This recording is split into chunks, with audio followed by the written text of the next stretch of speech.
Hello po mga kapraps, meron tayong property ngayon na i-offer ko sa inyo. Bali, meron na po itong kalsada mga kapraps. Ito yung Barangay Road. Ayan.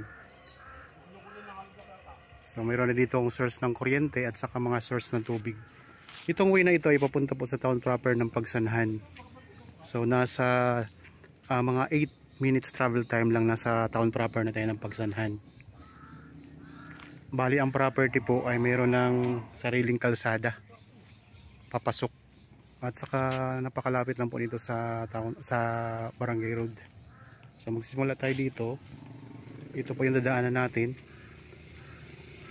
Isa itong residential property ang ating pupuntahan ngayon. Bali ang sukat ng property na ipapakita ko sa inyo ay mahigit 700 square meters. So small property siya. Ang presyo ay makikita nyo po sa description box at sa title nitong video. Ayan lang mga kaprapso, ilang hakbang lang mula doon sa simentadong Barangay Road. Pasok na po dito yung sasakyan. Tapos mayroon na kayong kapitbahay. Ayan, may kapitbahay na kayo. So ito yung kalsada na to ay binigay ng may-ari ng lupa para magkaroon ng kalsada lahat ng mga property na nandito sa loob mga kapraps. Okay, ito na po yung pinaka boundary niya. Simula po dito yan, hanggang pa ganun po ang korte ng lupa, square. Tapos hanggang doon po mga kapraps, dyan sa bakod ng kabilang property. Yan yung magiging kapitbahay ninyo. Ang frontage nito, estimated ko lang ay nasa mahigit 30 meters. So hanggang diyan po sa dito sa sa poste na to. Yun yung pinaka boundary niya. Ayan mga kapraps. So may kapitbahay na kayo dito. Ito ibang property to. Tapos yung kabila naman ibang property naman yan. Ito yung available pa. So ito yung 700 mahigit square meters. Meron siyang tanim na mga mahogany. Yan.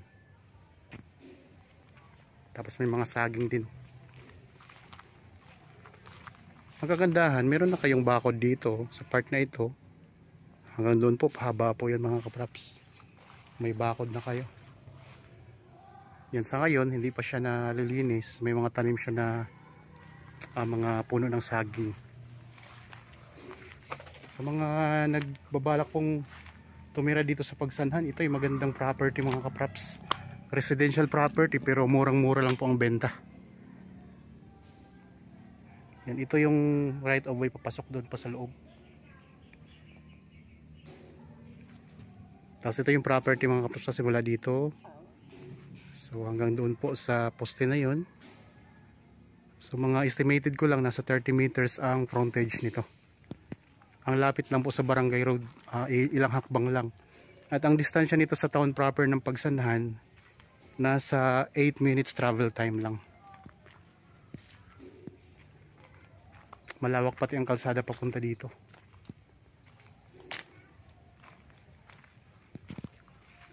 Ang presyo nito ay makikita nyo sa description box at sa title po nitong video.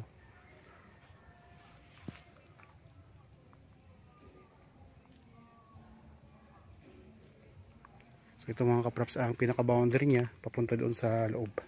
Tara, ipakita ko lang sa inyo.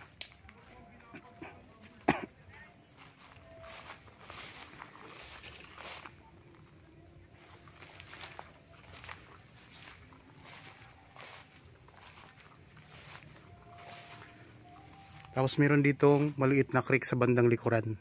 Yan. May maliit dyan na creek mga kapraps.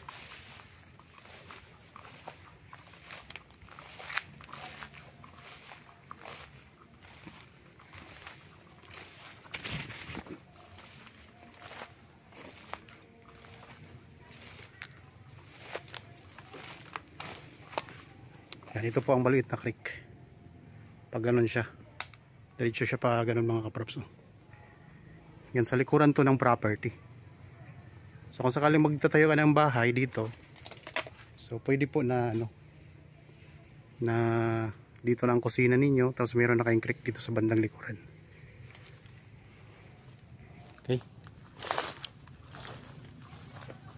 Ulitin ko lang mga kaprops, kung interested kayo, kontakin nyo lang po kami sa mga contact details na nandyan sa inyong mga screen. Meron tayong Viber, cellphone number, Facebook Messenger at saka WhatsApp. Tawag o kay text, pwede nyo po kami makontak dyan.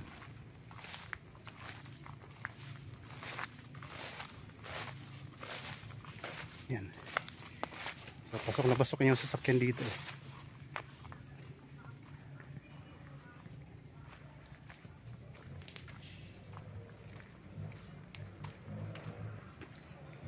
Okay, balik tayo doon sa kalsada, sa Barangay Road.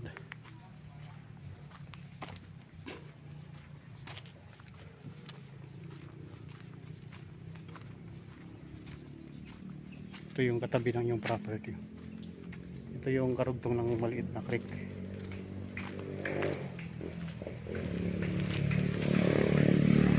So yun lang mo ang kalsada.